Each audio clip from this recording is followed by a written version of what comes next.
बिस्मिल्लाहिर्रहमानिर्रहीम अस्सलामुअलैकुम। मैं हूं मोहम्मद जावेद मुश्ताक। नाजरीन, आज की वीडियो इंतहाई मोस्ट इम्पोर्टेंट, क्योंकि आज फेडरल पब्लिक सर्विस कमीशन ने एसएसटी का पेपर कंडक्ट किया है, जो 24 अक्टूबर 2024 यानी कि आज ये पेपर लिया गया है। ये केस नंबर 66 बॉयज, यानी कि इसमें फीमेल शामिल नहीं थी, जस्ट बॉयज का पेपर आज हुआ है, जो एसएसटी का पेपर था।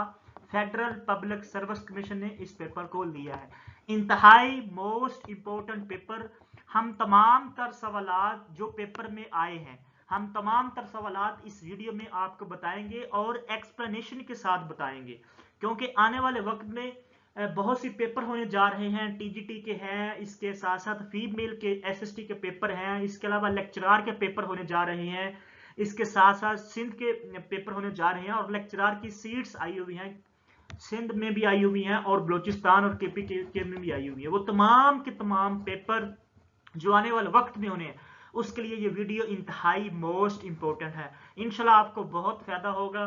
हमने इतनी मेहनत करके वीडियो बनाते हैं, तो आप वीडियो को जरूर लाइक करें, चैनल को जरूर सब्सक्राइब करें। अगर आपको वीडियो अच्छी लगे तो जरूर जो है इसको लाइक करें। सबसे पहले मैं आपको कुछ कमेंट्स दिखाता हूं।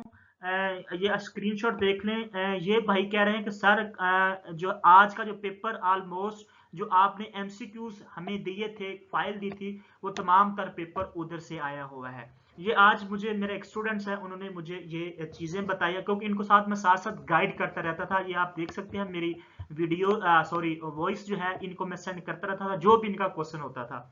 इसके साथ नेक्स्ट स्क्रीनशॉट आप देख लें। ये एक भाई है, क्योंकि मैं नंबर छुपाए हुए हैं, ये प्राइवेसी होती है। सर आज अस्सलाम वालेकुम सर आज मेरा पेपर बहुत अच्छा हुआ है, आपके नोट्स की वजह से बहुत बहुत अच्छा पेपर हुआ है। ये भाई भी या ये बहन है, ये फरमा रहे हैं कि सर पेपर मेरा बहुत अच्छा हुआ। इन्होंने भी मेरे नोट्स लिए हुए थे। 1050 एमसीक्यूज, इंतहाई मोस्ट इंपोर्टेंट क्वेश्चन थे, हर के साथ एक्सप्लेनेशन दी गई थी। इसके साथ नेक्स्ट ये एक और भाई हैं, ये मेरे अच्छे दोस्त भी हैं और इन्होंने भी नोट्स लिए थे। ये सर कह रहे हैं कि अस्सलाम वालेकुम सर 70% जो आपके नोट्स हैं पेपर सर उधर से आया हुआ है। और ये भाई भी बता रहे हैं। इन सब का बहुत शुक्रिया। और भी बहुत सारे स्क्रीनशॉट है, लेकिन वक्त कम है, इस वजह से मैं जो है वो ये मजीद वक्त जो है इन पे वेस्ट यानी कि नहीं देना चाहता, क्योंकि बहुत से लोगों ने मुझे मैसेज किए हुए हैं कि सर आपके नोट से पेपर आए हुए हैं। क्योंकि मैंने नोट्स इंतहाई ईमानदारी के साथ और इफेक्टिव तरीके से मैंने ये नोट्स कंपाइल किए हुए हैं, और सबको पता है मैंने व्हाट्सएप ग्रुप भी बनाए हुए हैं। पेडागोजी के हवाले से मैं मटेरियल सेंड करता रहता हूँ और न्यूज भी सेंड करता रहता हूँ। इसके साथ किसी भी भाई को ये जो मैंने नोट्स बनाए, ये 1050 प्लस क्वेश्चन है, इसमें एमसीक्यूज हर क्वेश्चन के साथ सिंगल क्वेश्चन के साथ एक्सप्लेनेशन दी गई है। ये तमाम तक टॉपिक्स इसमें इंक्लूड है, गाइडेंस, काउंसलिंग, एडमिनिस्ट्रेशन भी इसमें इंक्लूड है, तमाम के तमाम टॉपिक्स इसमें इंक्लूड है। अगर किसी भी भाई को ये नोट्स चाहिए तो आप इन नंबर पे राब्ता कर सकते हैं। हम बगैर टाइम वेस्ट किए हम चलते हैं अपने पेपर की जानब। सबसे पहले आज इंग्लिश के 20 क्वेश्चन आए हुए थे। कितने क्वेश्चन? 20 क्वेश्चन। उनमें से जो 5 क्वेश्चन थे वो आपके सिनोनिम्स और 5 आपके एंटोनिम्स आए हुए थे, और 10 जो क्वेश्चन थे वो आपकी करेक्शन थी, यानी कि वो लंबी लंबी स्टेटमेंट थी, वो उसमें आपने बताना था कौन सा सेंटेंस ठीक है। तो हम सबसे पहले बढ़ते हैं सिनोनिम्स की जानब, यानी कि सिनोनिम्स 5 पूछे गए थे। पहला जो सिनोनिम पूछा गया था वो था बॉइस्टेरियस। इसका हमने सिनोनिम्स बताना है। तो जनाब जो इसका सिनोनिम्स ऑप्शन सी जवाब में ठीक था, नोजी। तो इसका ये जो सेम मतलब नोजी बनता है बॉइस्टेरियस का, ये इसका करेक्ट ऑप्शन था। इसके साथ हम नेक्स्ट चलते हैं, सिनोनिम्स ऑफ इस्टेटिक। ये सिनोनिम पूछा गया था और इसका जो राइट ऑप्शन था वो एक्साइटेड था, पुरजोश होना, हैप्पी। ठीक है, ये इसका जो राइट ऑप्शन पेपर में था वो एक्साइटेड था। इसके साथ नेक्स्ट जो सिनोनिम पूछा गया था वो सिनोनिम्स ऑफ बिजेर। ये सिनोनिम पूछा गया था, तो इसका जो मतलब था वो था स्ट्रेंज। ये इसका option number B is the right option, paper में ये मौजूद था ऑप्शन, स्ट्रेंज इसका राइट ऑप्शन था। इसके साथ नेक्स्ट चलते हैं, सिनोनिम्स ऑफ पोनिस। पोनिस का सिनोनिम पूछा गया तो इसका मतलब होता है कूदना, उछलना। तो जंप जो option number C is the right option, paper में मौजूद था जंप, ये इसका राइट ऑप्शन था। इसके साथ नेक्स्ट एक सिनोनिम पूछा गया था ब्लिस्टरिंग। तो जनाब इसका जो राइट ऑप्शन था वो स्कॉर्चिंग इसका राइट ऑप्शन था। पेपर में ऑप्शन नंबर बी था, scorching it's a right option of synonyms of blistering. तो जनाब ये पहले 5 सिनोनिम पूछे गए थे पेपर में और मैंने ऐसे ही तरतीब के साथ आपको बता दिए। उसके साथ नेक्स्ट जो 6 क्वेश्चन है उसमें पूछा गया था एंटोनिम्स, यानी कि आपने अपोजिट मतलब बताना है जो आपको गिवन वर्ड्स दिया गया। अवेकन, ये एक लफ्ज दिया गया था अवेकन, इसका आपने अपोजिट बताना। तो जनाब इसका सप्रेस जो था इसका राइट ऑप्शन था। पेपर में जो ऑप्शन था वो ऑप्शन नंबर सी था। इसके साथ हम नेक्स्ट चलते हैं, अपोजिट या एंटोनिम बताना है ब्लू। ब्लू का हमने जो है वो उल्ट बताना है, अपोजिट बताना। तो जनाब इसका जो राइट ऑप्शन पेपर में था वो था praise, it's a right option. इसके साथ हम नेक्स्ट चलते हैं एंटोनिम ऑफ ब्लेरी, यानी कि ब्लर के मतलब में ये आता है। और ये मैंने चेक किया है तो ये इसका जो एंटोनिम जो अपोजिट था वो क्लियर था, यानी कि ब्लर चीज होना तो उसका जो उल्ट होगा वो क्लियर होगा, वाजिया, विजिबल। इसके साथ नेक्स्ट है बिंड है, इसका आपने अपोजिट बताना। तो जनाब इसका जो अपोजिट है वो यूनिटी है, यूनिटाई। ये ऑप्शन सी इसका राइट ऑप्शन था। बिंड का ये अपोजिट मतलब है। इसके साथ नेक्स्ट चलते हैं एंटोनिम्स ऑफ बिलीग्रेन। तो जनाब इसका जो अपोजिट है वो है पीसेबल। ये ऑप्शन पेपर में बी था, इसका राइट ऑप्शन बी था, पीसेबल। और एक आगे हैप्पीएस्ट भी था, लेकिन जो इसका राइट ऑप्शन ऑपोजिट बनता है बिलीग्रेंट का वो है पीसेबल। जनाब ये 10 एंटोनिम्स और सिनोनिम्स थे, 10 इंग्लिश के क्वेश्चन थे, 20 आए हुए थे, लेकिन वो आगे जो 10 क्वेश्चन थे उसकी स्टेटमेंट बहुत लंबी थी। और ये तो आपको पता है एक सिंगल वर्ड्स है, और ये जो है वो ये एज इट इज ये तमाम के तमाम जिन्होंने पेपर दिया उनको समझ आ चुकी होगी कि ये इनके सिनोनिम्स और एंटोनिम्स हैं। क्योंकि आगे जो 10 क्वेश्चन थे इंग्लिश के उनकी जो स्टेटमेंट थी काफी लेंथी थी, वो पूरा एक सेंटेंस दिया गया था, उसके नीचे 4 ऑप्शन थे, करेक्शन करनी थी। तो वो आपको पता है कि वो जो है ना वो याद दिमाग में नहीं रहती। अब हम चलते हैं हमारे असल जो हमारा पेपर था प्रोफेशनल पेडागोजी का, जिसमें 80% आपका पेपर आया हुआ था, 80 क्वेश्चन आए हुए थे। उसका हम जो है ना वो आज मेन जो मतलब है, जो मेन मकसद था वीडियो रिकॉर्ड करने का, वो आपको पेडागोजी, क्योंकि we are a professional about pedagogy, तो हम आपको ये पेपर बताने जा रहे हैं। और पेपर हम स्क्रीनशॉट भी साथ अटैच किए हुए हैं कि कहां कहां से पेपर आया हुआ है। वो तमाम के तमाम स्टूडेंट्स, मैं फिर आपको कह रहा हूं जो नेक्स्ट ईयर या नेक्स्ट मंथ आगे, क्योंकि नेक्स्ट मंथ पेपर होने जा रहे हैं फीमेल के केस नंबर 129, उनके लिए इंतहाई मोस्ट इंपॉर्टेंट है। और भी जो लेक्चरार के हैं, जो टीजीटी के हैं, जो एनटी जो भी पेपर एजुकेटर्स के टीचिंग के लिहाज से, उनके लिए इंतहाई मोस्ट इंपॉर्टेंट है। पहला question, who is the Pioneer of curriculum development. ये बहुत सी लोगों ने क्वेश्चन गलत जो है ना वो इसको अटेम्प्ट किया है। करिकुलम डेवलपमेंट के जो फादर हैं वो हेल्डा टेबा नहीं है, वो जनाब टेलर हैं। ऑप्शन हमारा राइट ऑप्शन है ए, टेलर हमारा जो है वो राइट ऑप्शन है। ये इसका सही जवाब है, टेलर करिकुलम डेवलपमेंट के फादर हैं। ये जो मेरे 1050 नोट्स हैं उसमें ये क्वेश्चन आया हुआ है, ये आप देख लें, ऊपर मैंने ये क्वेश्चन लिखा हुआ है और नीचे इसका नोट है। नोट में आप जिन्होंने ये नोट्स लिए हुए हैं उनको पता चल चुका होगा।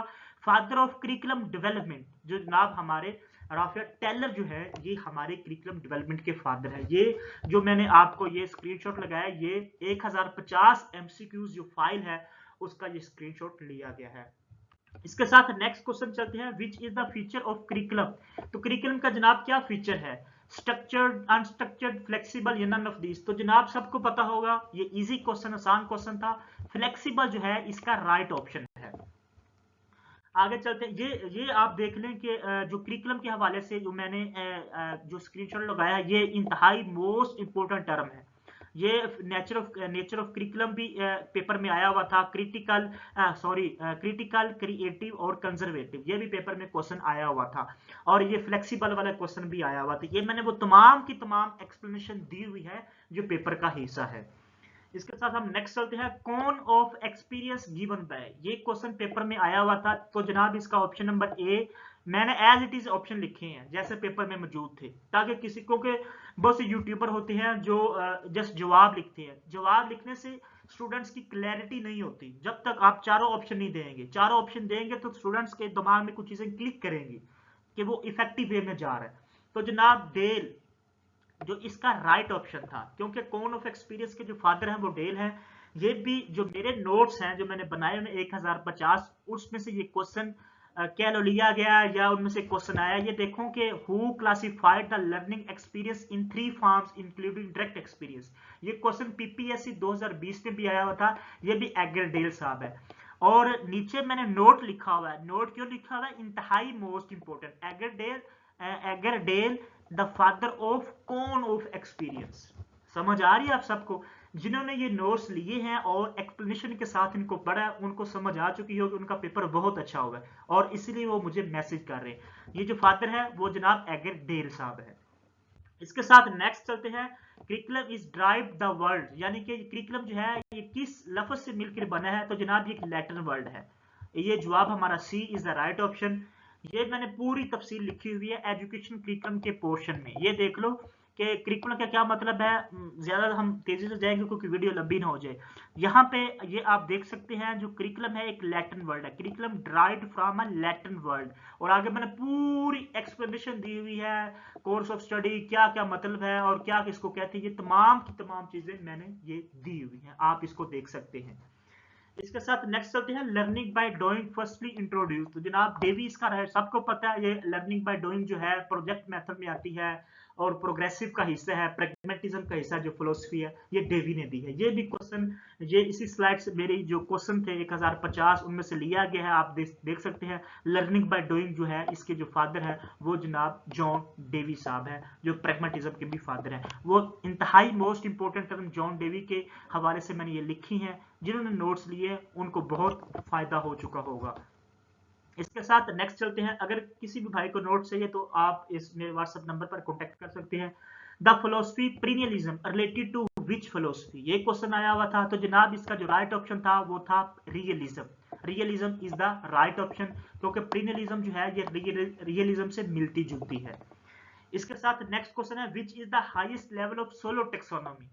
सोलो टेक्सोनॉमी हमें बहुत से टीचर जो होते हैं वो हमें पढ़ाते हैं just Bloom taxonomy, solo taxonomy की तरफ कुछ जाता ही नहीं है, लेकिन मैंने नोट्स में वो तमाम एक्सप्लेनेशन सोलो टेक्सोनॉमी के हवाले से भी दी हुई है। तो जनाब इसका जो राइट ऑप्शन था हाईएस्ट लेवल था एक्सटेंडेड एब्स्ट्रैक्ट, ये इसका राइट ऑप्शन था। आगे ये देख लें, ये मैंने स्क्रीनशॉट लगाया हुआ है, ये जहां से क्वेश्चन लिया गया ये मैंने बताया, ये मैंने 5 उसके जो लेवल है, जो लोएस्ट लेवल है वो है प्री स्ट्रक्चर और जिसका हाईएस्ट लेवल है वो है एक्सटेंडेड एब्स्ट्रैक्ट, ये आप देख लें। और ये इसके 5 लेवल है, ये भी क्वेश्चन पेपर में पीपीएससी में आ चुका है। समझ आई सबको? नेक्स्ट चलते हैं, अकॉर्डिंग टू प्याजे which stage child started think logically like concrete objects, यानी कि कंक्रीट ऑब्जेक्ट्स और जब बच्चा जो है वो लॉजिकली स्टार्ट करता है थिंकिंग सोचना किस स्टेज में है, तो इजी क्वेश्चन था कंक्रीट ऑपरेशन स्टेज में। प्याजे की थ्योरी इंतहाई मोस्ट इंपोर्टेंट है पेडागोजी के लिहाज से, टीचिंग की फील्ड के लिहाज से। और ये क्वेश्चन भी ये देख लें, कंक्रीट ऑपरेशन स्टेज भी इसी से उठाया गया क्वेश्चन है। क्वेश्चन नंबर 983 क्वेश्चन है, object and events is the characteristics given by the पियाजे स्टेज ऑफ डेवलपमेंट लॉजिकली। ये देखो ना, start think logically as it is question लिया गया। तो जनाब ये जो इसका राइट ऑप्शन था वो कंक्रीट ऑपरेशन स्टेज बनता है। इसके साथ नेक्स्ट चलते हैं, स्कैफोल्डिंग इंतहाई मोस्ट इंपोर्टेंट है। स्कैफोल्डिंग और आपका जोन ऑफ प्रोक्सिमल डेवलपमेंट इंतहाई मोस्ट इंपोर्टेंट टर्म्स है। कभी स्कैफोल्डिंग पूछता है, कभी जोन ऑफ प्रोक्सिमल डेवलपमेंट पूछता है। तो जनाब स्कैफोल्डिंग का क्या मतलब है, एज इट इज ये चारों ऑप्शन थे। तो जनाब स्कैफोल्डिंग का मतलब होता है कोई क्ल्यू देना, कुछ टेम्परेरी सपोर्ट देना। जैसे कोई बच्चा काम कर रहा है उसको हम कुछ सपोर्ट करेंगे, जब वो अपना काम अपने अच्छे तरीके से करना स्टार्ट कर दे, हम वो क्या करेंगे, जो हमने सपोर्ट थी वो हम हटा लेंगे, तो इसको कहते हैं टेम्परेरी सपोर्ट। ये मैंने स्क्रीनशॉट लगाया, अब ये पूरा आप इसको पॉज करके देख सकते हैं। ये मैंने तमाम की तमाम चीजें लिखी है स्कैफोल्डिंग के हवाले से, ये भी इधर से क्वेश्चन लिया गया। नेक्स्ट चलते हैं, the continuous feedback to give in the classroom is refer as. तो जनाब ये हमारा फॉर्मेटिव असेसमेंट था, मॉनिटरिंग एंड इवैल्यूएशन भी इसी में आता है, इसी का हिस्सा है। ये थोड़ा सा कंफ्यूजिंग क्वेश्चन था कुछ स्टूडेंट्स, मॉनिटरिंग एंड इवैल्यूएशन, क्योंकि मॉनिटरिंग एंड इवैल्यूएशन भी कंटिन्यूस फीडबैक देती है और फॉर्मेटिव असेसमेंट का हिस्सा है और कंटिन्यूस फीडबैक इसका हिस्सा है फॉर्मेटिव असेसमेंट का। ये देख ले, मैंने स्क्रीनशॉट लगाया फॉर्मेटिव असेसमेंट के हवाले से। Provide feedback for learning improvement, continuous learning, इसका दूसरा नाम भी कंटिन्यूस लर्निंग है, जो फॉर्मेटिव असेसमेंट है। ये मैंने स्क्रीनशॉट लगाया, आप इसको देख सकते हैं। इसके साथ साथ साइकोलॉजी फोकस्ड ऑन, ये क्वेश्चन पहला क्वेश्चन था, या आप समझ लें कि पेडागोजी के लिहाज से जो आज का क्वेश्चन था। इसमें जनाब बिहेवियर एंड ह्यूमन लर्निंग इंतहाई मोस्ट इंपोर्टेंट क्वेश्चन था इसका। Behaviour and human learning B option ठीक है। ये मैंने वो जो साइकोलॉजी के क्वेश्चन दिए गए इसका पहला ही क्वेश्चन है। ये आप तफसील के साथ पढ़े। The word psychology derived from the Greek word psyche and logos, इसका जो मतलब है साइकोलॉजी वाज फर्स्ट डिवाइन। ये देख लें नोट में साइकोलॉजी फर्स्ट, ये यानी कि ये तफसीलात लिखी हुई हैं। ये the study of human behaviour as well as animal behaviour, यानी कि ह्यूमन बिहेवियर की स्टडी। और इसको क्या कहते हैं जनाब, इसको साइकोलॉजी कहते हैं। वो पेपर में ये क्वेश्चन देख लो। एक्सप्लेनेशन इसीलिए दी हुई है ताकि तमाम के तमाम कंसेप्ट क्लियर हो जाए। कोई ना कोई क्वेश्चन घुमा के पीपीएससी या एफपीएससी दे देता है। मैंने एक्सप्लेनेशन इसीलिए दी है ताकि किसी को कोई दिक्कत कोई मुश्किल पेश ना आए। इसके साथ नेक्स्ट चलते हैं। Akbar's father came to school and discuss the main subject for his son the in which type of assessment, यानी कि ये प्लेसमेंट असेसमेंट है। जब प्लेसमेंट असेसमेंट का क्या मतलब होता है, जब हम सिलेक्शन करते हैं कि हम ये पढ़ेंगे स्टार्टिंग में हम सिलेक्शन करते हैं, ये सब्जेक्ट पढ़ेंगे, ये करेंगे, वो करेंगे, फलां करेंगे, हम सिलेक्ट करते हैं, तो प्लेसमेंट असेसमेंट होती है। इसके साथ नेक्स्ट क्वेश्चन है in which education policy Allama Iqbal Open University was recommended, यानी कि ये दो क्वेश्चन बनते हैं। ये आपने इंतहाई मोस्ट इंपोर्टेंट क्वेश्चन आपने याद रखने हैं, रट्टा नहीं लगाना। ये जनाब ऑप्शन नंबर ये था 72, यानी कि 1972 भी आता है और 1972 और 80 की पॉलिसी भी आती है, ये इसका राइट ऑप्शन था। इसकी तफसील ये मेरे नोट्स में दी गई, आप देख सकते हैं। Open University was establish under the national education policy, तो 1972 की पॉलिसी में ये है। नीचे ये नोट लिखा गया है, नोट आपको नेक्स्ट पेपर में भी आ सकता है। Allama Iqbal Open University was established in May 1974। Recommend 1972 की पॉलिसी में की गई, लेकिन जब इसको इस्टेब्लिश किया गया वो 1974 में किया गया। जब इसको बनाया गया 1974 में बनाया गया, लेकिन रिकमेंडेड जो हुई थी कि इसको बनाएंगे वो 1972 की पॉलिसी में हुई थी। इसके साथ नेक्स्ट चलते हैं। In Bloom taxonomy the action verbs, ये आपने याद रखनी है टू मेजर स्टूडेंट्स लर्निंग, यानी कि जो एक्शन वर्ब है ब्लूम टेक्सोनोमी वो स्टूडेंट्स की लर्निंग को मेजर वो कौन कौन से, एनालिसिस, इवैल्यूएट, सिंथेसिस या इवैल्यूएट, डिस्टिंग्विश या एनालिसिस या नन। इसका जो जवाब था वो नन था। बहुत सी स्टूडेंट्स ने कुछ ए लगाया होगा, किसी ने बी लगाया होगा, वो गलत है। क्यों गलत है मैं आपको बताता हूं आगे। इसका जवाब नन ऑफ दिस था। ये इसकी तफसीलात लिखी हुई है नोट्स में, ये आप देख सकते हैं कि ओल्ड वर्जन या नाउन फॉर्म, उसमें ये आपके तमाम आते हैं सिंथेसिस, इवैल्यूएटिंग, क्रिएटिंग, एप्लीकेशन, ये तमाम ये नाउन फॉर्म में है। और ये जो है ये न्यू वर्जन है और एक्शन वर्ब है। उन्होंने क्वेश्चन ही एक्शन वर्ब का पूछा हुआ है कि ब्लूम टेक्सोनोमी एक्शन वर्ब में कौन कौन सी है। एक्शन वर्ब में हमेशा एक बात याद रखना, उसके साथ जो तमाम के 6 जो लेवल है ब्लूम टेक्सोनोमी के, कॉग्निटिव टेक्सोनोमी के, कॉग्निटिव डोमेन के, उसके एंड पे आईएनजी आता है। जैसे क्रिएटिंग है, इवैल्यूएटिंग है, एनालाइजिंग है, अप्लाइंग है, अंडरस्टैंडिंग, ये है एक्शन वर्ब। और ये नॉन फॉर्म में इवैल्यूएट्स, सिंथेसिस या एनालिसिस। जो क्वेश्चन था वो एक्शन वर्ब का पूछा गया था, आईएनजी ऑप्शन में किसी के साथ नहीं था, लिहाजा हमारा जो राइट ऑप्शन था वो नन ऑफ दीज था। आई थिंक आपको समझ आ चुकी होगी। इसके साथ हम नेक्स्ट चलते हैं। In which counselling is a professional service that helps people explore and career related decision, यानी कि जो उन्होंने करियर दे दिया तो इसका जो राइट ऑप्शन था वो करियर काउंसलिंग था। ठीक है, career counselling is the right option. Next चलते हैं। हाँ, ये क्वेश्चन जो लिया गया था ये आप देख लें। In which type of counselling that helps client in job searching, job maintenance, effective examination and discipline making is called, तो जनाब करियर काउंसलिंग। ये आप इसके नीचे एक्सप्लेनेशन भी पढ़ सकते हैं। Counsellor help to client in selection of job career, समझ आ रही है। कीवर्ड्स आपने हमेशा याद रखने हैं। तो ये क्वेश्चन भी इन नोट से लिया गया है।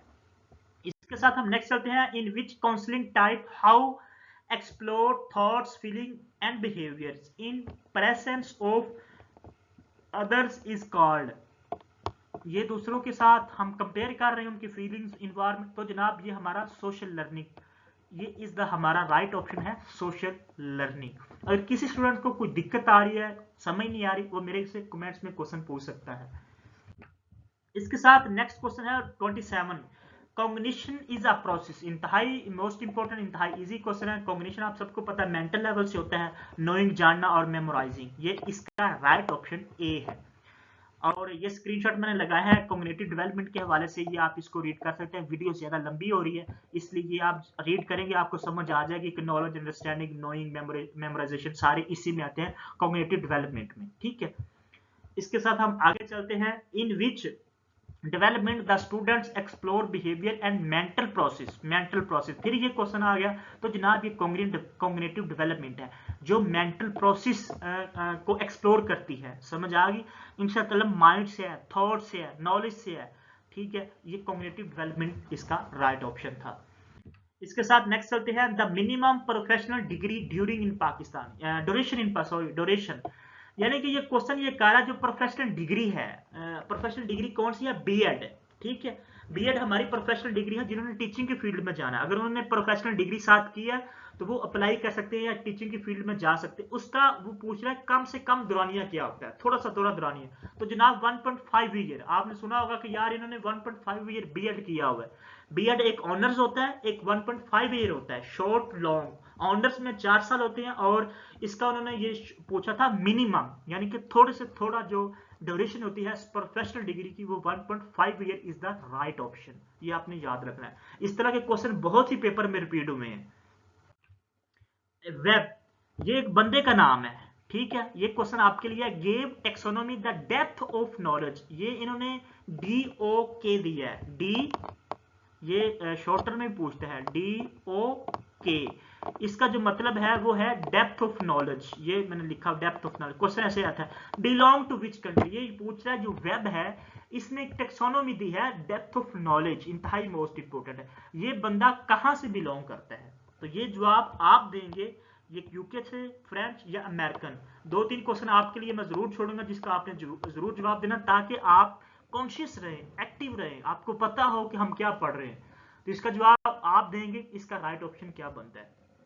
इसके साथ नेक्स्ट चलते हैं। When single national curriculum developed in Pakistan, question ये पूछ रहा है, क्वेश्चन आपने ध्यान से सुनना है कि सिंगल नेशनल करिकुलम को कब डेवलप किया गया था। तो जनाब 2018 में जब इमरान खान की हुकूमत आई, फर्स्ट उन्होंने स्टेप ये लिया था कि सिंगल नेशनल करिकुलम SNC, यानी कि करिकुलम फॉर ऑल, यानी कि तमाम का जो करिकुलम है वो सबके लिए जैसा होना चाहिए।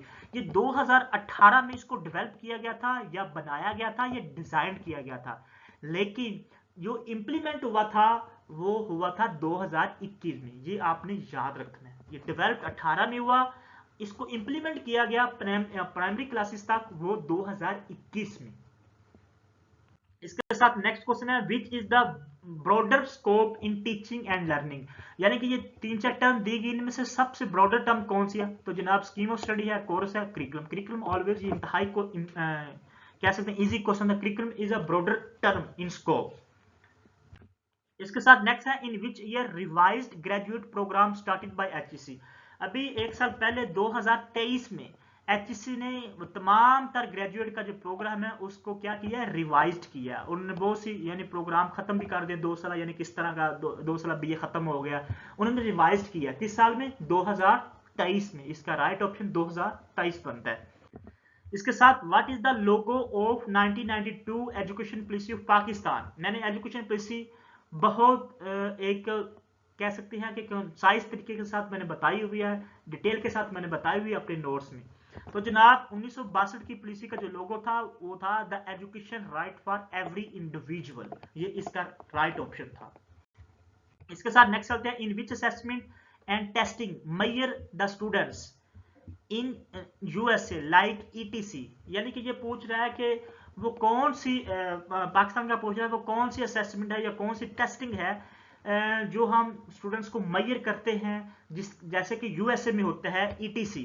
ये कुछ इस तरह का मुझे क्वेश्चन मिला है, क्योंकि पेपर तो यानी कि अब है नहीं, क्योंकि वो जेन में क्वेश्चन कुछ ऐसे स्टेटमेंट में भी थोड़ी सी जो है ना वो उतार चढ़ा हो चुका होगा। तो ये मैं आपको क्वेश्चन ये समझा देता हूँ। वो ये पूछ रहा है कि वो कौन सी असेसमेंट पाकिस्तान में असेस किया जाता है या कौन सी टेस्टिंग सर्विस है जो स्टूडेंट्स को मेजर करती है, उनको मॉनिटर करती है, जिस तरह की यूएसए में है ईटीसी। तो इसके 4 ऑप्शन दिए गए हैं, चारों ऑप्शन में ये आप सर्च करके मुझे जवाब बताएंगे इसका राइट ऑप्शन क्या बनता है। इसके साथ नेक्स्ट चलते हैं, the instruction leadership focus on the school. ये क्वेश्चन मुझे मिला था, थोड़ा सा स्किप होगी इसकी स्टेटमेंट। इसका राइट ऑप्शन था administrative task, option C is the right option. इसके साथ नेक्स्ट चलते हैं, अकॉर्डिंग टू 18th अमेंडमेंट। हाँ, 18th अमेंडमेंट के 3-4 क्वेश्चन आज जो है वो रिपीट हुए हैं पेपर में एजुकेशन के हवाले से। ये आपने 18th अमेंडमेंट जरूर याद करनी है। According to 18th Amendment, the head of education as professional level, sorry, थोड़ा सा गलती हो रही है, एज अ प्रोवेंशनल लेवल, यानी कि प्रोवेंशनल लेवल तक जो 18th अमेंडमेंट के मुताबिक हेड ऑफ एजुकेशन है वो कौन है, वो सेक्रेटरी होता है। ये आपने याद रखना है, ठीक है। इसके साथ हम नेक्स्ट चलते हैं, 18th amendment gave the powers of education in, यानी कि 18th अमेंडमेंट के बाद 18th अमेंडमेंट पास हुई थी 2010 में, एक बार। दूसरी बात, वो एजुकेशन के लिहाज से पूछ रहा, तो जो पावर थी वो सूबों को दी गई थी, ना कि फेडरल को दी गई थी, फेडरल से लेकर सूबों को दी गई थी। इसका प्रोवेंशनल गिवन इसका राइट ऑप्शन था। इसके साथ नेक्स्ट चलते हैं, in education process that teacher in service training gave the responsibility of, यानी कि एजुकेशन प्रोसेस में जो टीचर की इन सर्विस ट्रेनिंग होती है वो किसकी रिस्पॉन्सिबिलिटी है, तो जनाब वो एचएससी की रिस्पॉन्सिबिलिटी है। ये थोड़ा सा क्वेश्चन डाउट है, लेकिन ये इसका एचएससी जवाब ज्यादातर मिलता है, अगर किसी को पता है वो कमेंट में बता सकते हैं। इसके साथ नेक्स्ट क्वेश्चन है, in which department the degree tested and evaluation in country and out of country in which department of Pakistan. तो जनाब ये सबको पता है एचईसी, और दूसरी बात उन्होंने एचईसी इस्लामाबाद भी दिया हुआ है, मिनिस्ट्री ऑफ एजुकेशन भी दिया हुआ है, लेकिन हर सूबे में एचईसी का एक दफ्तर है, आप सबको पता है। और उन्होंने सूबों को इख्तियार दी 18th अमेंडमेंट के मुताबिक, जो डिग्री टेस्ट होती है, या हमने बाहर जाना तो हमारी डिग्री वेरिफिकेशन करते हैं, डिग्री को एवेल्युएट करते हैं, तो जनाब वो प्रोवेंशनल एचईसी क्या करते हैं, प्रोवेंशनल एचईसी, हर सूबे की अपनी अपनी एचईसी बनाई है, और फेडरल लेवल पे जो है वो एचईसी ऑफ इस्लामाबाद है, लेकिन इसका जो राइट ऑप्शन था वो ऑप्शन था प्रोवेंशनल एचईसी। इसके साथ नेक्स्ट क्वेश्चन है, the time table of the school level class period duration, यानी कि मुझे पूछ रहा है कि स्कूल लेवल में जो क्लास का एक क्लास का पीरियड टाइम होता है वो कितना होता है। तो जनाब इसका 40 to 45 मिनट्स होता है, लेकिन इसका जो राइट ऑप्शन था वो 40 मिनट्स था, ज्यादातर 40 मिनट्स इसका राइट ऑप्शन मिल रहा है बहुत सी जगहों पर, और ये एज इट इज ये ऑप्शन दिया गया था, इसका राइट ऑप्शन था 40 मिनट्स। इसके साथ नेक्स्ट क्वेश्चन है, is refer to wide variety of skill and techniques that teacher use in ensure their classroom run smoothly without disruptive behaviour from students. इसका तो जनाब इसका जो राइट ऑप्शन था वो क्लासरूम मैनेजमेंट था, क्लासरूम मैनेजमेंट। ये क्वेश्चन भी इसी नोट से बिल्कुल एज इट इज उठाया गया। ये आप इसकी एक्सप्लेनेशन देखिए, इसकी एक्सप्लेनेशन देखिए, पूरा का पूरा क्वेश्चन एज इट इज है, ठीक है। इसकी आप क्योंकि टाइम थोड़ा, मैं तमाम के तमाम स्क्रीनशॉट लगा नहीं सकता, जो है ना वो वीडियो लंबी हो रही है, आधे घंटे की तो हो चुकी है, इसीलिए मैं हर क्वेश्चन के साथ स्क्रीनशॉट नहीं लगा। Amjad select the same subject and repeated in the next semester, ये सेम की बात कर रहा है, सेम। तो इसमें क्या है, ये हॉरिजेंटल की बात कर रहा है, क्योंकि हॉरिजेंटल में क्या होता है कि सेम सब्जेक्ट को सेम ही जगह पर जो है ना वो रिपीट किया जाता है। इसमें क्या है, इसमें लैकिंग ऑफ वर्टिकल कंटेंट, इसमें वर्टिकल कंटेंट नहीं है। अगर हम चीजों को हॉरिजेंटल और वर्टिकल पढ़ेंगे तब हमारी टीचिंग जो है वो बेहतरीन होगी, लर्निंग और टीचिंग बेहतरीन होगी। इसमें क्या लैक कर वर्टिकल कंटेंट नहीं है, जो डिफरेंट लेवल पे होता है, जिसको हम डाइवर्जेंट थिंकिंग भी कहते हैं। तो इसका जो राइट ऑप्शन वो सी था, लैकिंग ऑफ वर्टिकल कंटेंट। इसके साथ नेक्स्ट है, Alia came to Lahore for data collection but when he came in Lahore then he, now यहाँ पे नाउ आना था, यानी कि पता चला, ये थोड़ा सा गलत हो गया। The all school close today because of the event Mela Chirag, यानी कि मेला चिरागन, कुछ ये है स्टेटमेंट मिस्टेक है, Mela Chiragan what is the process of. Question ये कह रहा है कि लड़की आलिया है, वाट जो भी नाम लिखा होगा, ये स्टेटमेंट एज इट इज उठाएगा, वो लाहौर आती है डाटा कलेक्शन के लिए, ठीक है। लेकिन जब लाहौर आती है उसको पता चलता है कि मेला चिरागा की वजह से लाहौर के तमाम स्कूल बंद हैं, तो ये कौन सा प्रोसेस है, ये जनाब अजम्पशन है। लिमिटेशन नहीं है, डिलिमिटेशन नहीं है, ये अजम्पशन है। इसका right option assumption. Next question है in which type of probability sampling, इंतहाई आप इजी क्वेश्चन था, और इसमें simple random sampling, cluster random sampling, बाकी ये जो स्नोबॉल है और ये तमाम की तमाम जो नॉन प्रोबेबिलिटी सैंपलिंग है। ये मैंने स्क्रीनशॉट लगाया हुआ है और मैंने ये इंतहाई तफसील के साथ पूरा बताया हुआ है। ये जो मेन टाइप्स हैं प्रोबेबिलिटी सैंपलिंग की, 4 मेन टाइप्स हैं, ये आप देख सकते हैं। क्लस्टर सैंपलिंग है, सर्टिफाइड सैंपलिंग है, सिस्टमैटिक और सिंपल रैंडम। यही पेपर में क्वेश्चन आया हुआ है। इसके साथ नेक्स्ट क्वेश्चन है in which term the least scope in teaching learning method. तो जनाब टीचिंग लर्निंग मेथड में स्टाइल तो ब्रॉड है, अप्रोच भी ब्रॉड है, टेक्निक इन चारों में से पूछा गया था। ठीक है, अगर कुछ और टर्म होती, हम अकॉर्डिंग टू पेपर चलते हैं, तो टेक्निक है वो लीस्ट है। ठीक है, इसका राइट ऑप्शन टेक्निक्स है। इसके साथ हम नेक्स्ट चलते हैं पोर्टफोलियो। तो जनाब पोर्टफोलियो क्या है? पोर्टफोलियो हमारा जो है वो रिकॉर्ड होता है जो हम अपने पास स्टूडेंट्स पास रखते हैं। उसमें समेटिव असेसमेंट भी है, फॉर्मेटिव असेसमेंट भी है, दोनों, both A and B is the right option. Portfolio के हवाले से भी मैंने जो है ना वो बहुत सी वीडियो, बहुत सी क्वेश्चन जो है ना वो डाले हुए हैं अपनी फाइल में। विच टूल लिख रहा था for more effective data collection in qualitative research. बहुत सी स्टूडेंट ने इस क्वेश्चन को गलत किया, उन्होंने लिकर्ट स्केल या सर्वे लगाया हुआ। भाई मेरे जो क्वालिटेटिव रिसर्च है उसमें लिकर्ट स्केल नहीं आता, ना ही आपका सर्वे आता है। ये बात आपने याद रखनी है। क्यों? लिकर्ट स्केल होता है वो ये 5 या 7 स्केल होता है, पॉइंट स्केल होता है, जिसमें ये होता है कि स्ट्रांगली एग्री, डिसएग्री, इस तरह होता है। सबको पता होगा जिन्होंने रिसर्च किया। सर्वे इसका हिस्सा है। सर्वे क्या है? ये डिस्क्रिप्टिव या क्वांटिटेटिव का हिस्सा है। सर्वे में क्या करते हैं, हम क्वेश्चन डेवलप करते हैं और हम स्टूडेंट से डाटा कलेक्ट करते हैं, जो लिकर्ट स्केल टाइप क्वेश्चन होता है। लेकिन वो पूछता है कि टूल मोर इफेक्टिव कौन है? क्वालिटेटिव डाटा, क्वालिटेटिव रिसर्च के लिए। तो जनाब फोकस्ड ग्रुप जो इंटरव्यू होते हैं, ये फोकस ग्रुप है या अनफोकस ग्रुप है, जो इंटरव्यूज है, ये जो है क्वालिटेटिव का more effective data collection tool है। आई होप कि आपको समझ आ चुकी होगी। इसके साथ नेक्स्ट ये क्वेश्चन थे, आज 50 क्वेश्चन थे, और हम नेक्स्ट 50 क्वेश्चन जो है वो आने वाली वीडियो, क्योंकि वीडियो बहुत लंबी हो रही है और मैं भी, आपको पता है कि बोल बोल के फिर बंदा भी थोड़ा सा थक जाता है, लेकिन मैं और भी बोलूंगा, लेकिन वीडियो ज्यादा लंबी हो रही है, तो वीडियो ज्यादा लंबी नहीं होनी चाहिए। हम 2 वीडियो में जो है वो तमाम क्वेश्चन, आज 50 क्वेश्चन हमने कंप्लीट कर लिए। इंशाल्लाह आने वाली वीडियो में 50 क्वेश्चन हम आपको जो है ना वो कंप्लीट करके बता देंगे। इंतहाई मोस्ट इंपोर्टेंट वीडियो है। कोई भी क्वेश्चन किसी भी स्टूडेंट के हवाले से हो, ये मेरा नंबर दिया गया, आप मेरे नंबर पर कांटेक्ट कर सकते हैं। ये 2 मेरे नंबर दिए गए, आप देख सकते हैं, ये 2 नंबर है, एक जैज का, एक जोन का। आप इन पे आप जो है ना वो व्हाट्सएप कांटेक्ट कर सकते हैं। कॉल मैं समटाइम नहीं भी उठाता, आप व्हाट्सएप करें, ये 2 नंबर दिए गए। हमारे जो नोट्स है, मैंने स्क्रीनशॉट भी लगाया हुआ है कि कहाँ से क्वेश्चन किस तरह उठाया गया है। मैंने इंतहाई आप कह सकते हैं 1.5 साल की मेरी मेहनत है, और मैंने मेहनत करके ये मैंने नोट्स कंपाइल किए हुए। और आज का जो पेपर है, ये तमाम का तमाम पेपर मैं इन्हीं नोट्स में जो है वो इंक्लूड कर रहा हूँ। इससे क्या होगा, आने वाले पेपर में स्टूडेंट्स को हेल्प मिलेगी। इस तरह मैं जो नोट्स कंपाइल करता हूँ। और ये वीडियो आपको अच्छी लगी है तो जरूर शेयर करें, चैनल को जरूर सब्सक्राइब करें, बेल आइकन भी प्रेस करें, ताकि आपको तमाम वीडियोस मिलती रहें। Thank you so much.